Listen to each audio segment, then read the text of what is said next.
Hello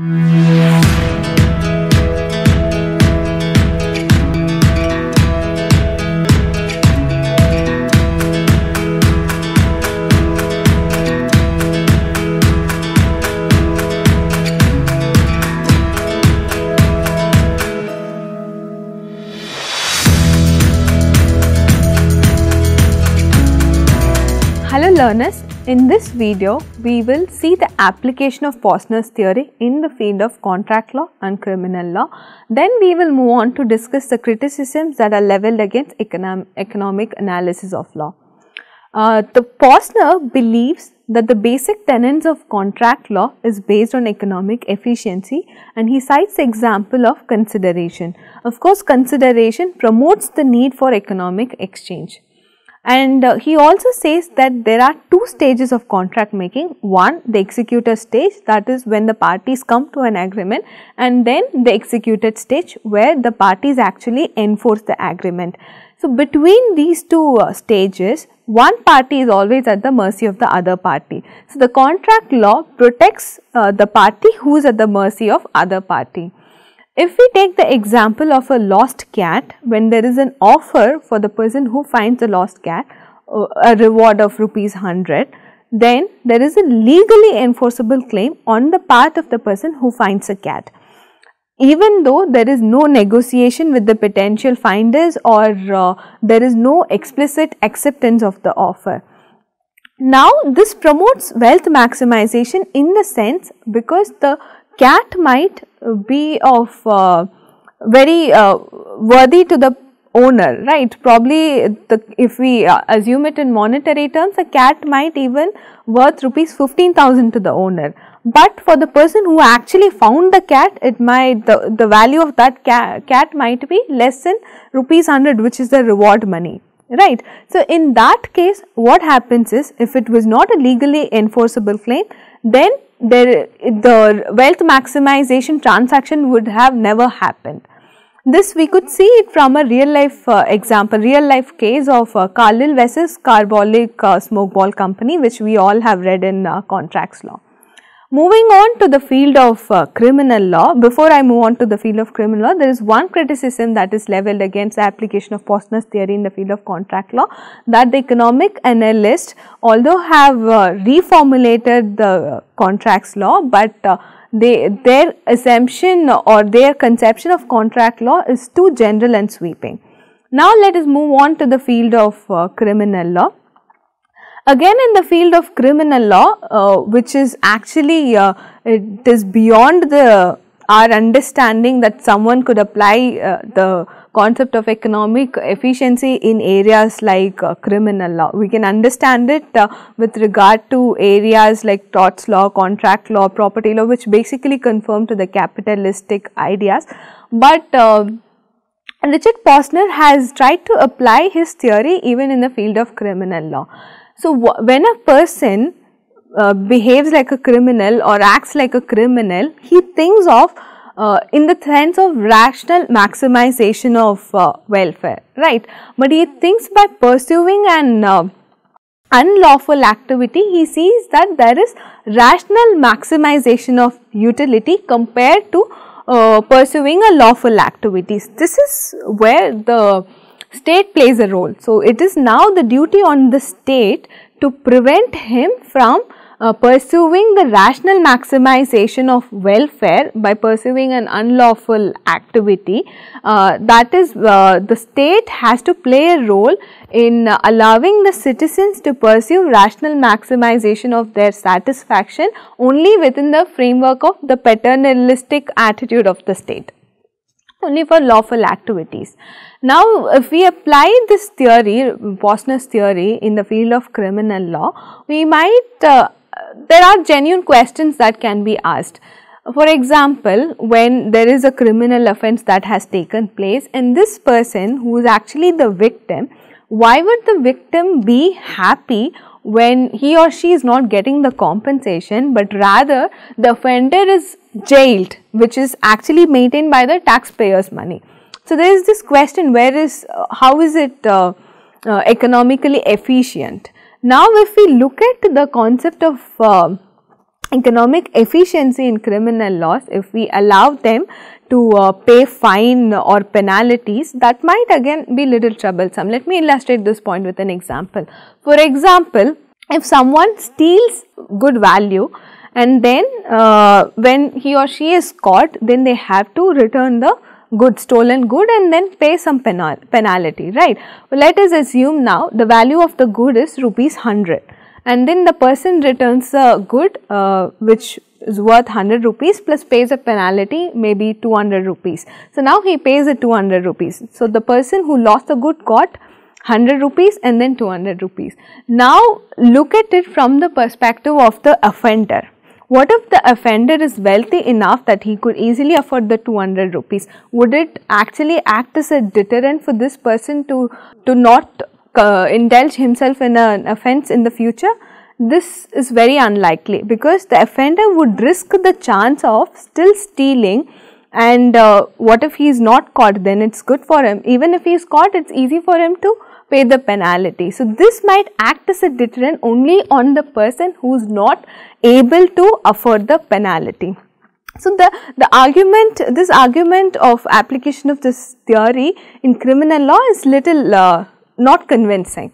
Now if we look on to the other criticism that are leveled against the economic analysis of law itself, they ignore the other factors. Of course, there is no doubt that economics plays an important role in law, but giving a prime importance to the economic goal alone, ignoring the other factors, is little troublesome.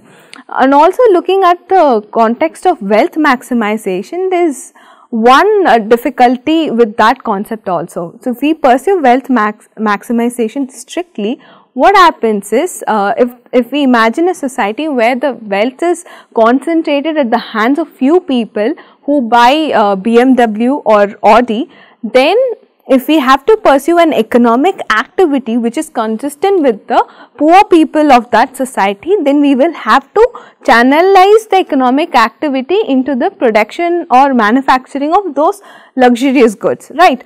But in an ideal society where there is equal distribution of wealth, then if we still follow this economic efficiency concept, we might channelize the production of channelize the economic activity in terms of producing basic goods. So therefore, this if there is no rearrangement of society's allocation of resources, then the application of economic efficient theory in a given distribution of wealth, which are market based transactions, are finds no applications, or it may not be efficient. So this is one criticism. Another biggest critique of Richard Posner theory is Ronald Dworkin. So Dworkin, in his Matter of Principles, has tried to explain his criticism through an example. So basically Dworkin questions, why is social wealth a value, why should it be the goal? So he gives an example of two people, Derek and Amartya. So now Derek has a book which Amartya wants. Derek is willing to sell the book at 2 rupees, where Amartya Sen is willing to buy the book at 3 rupees.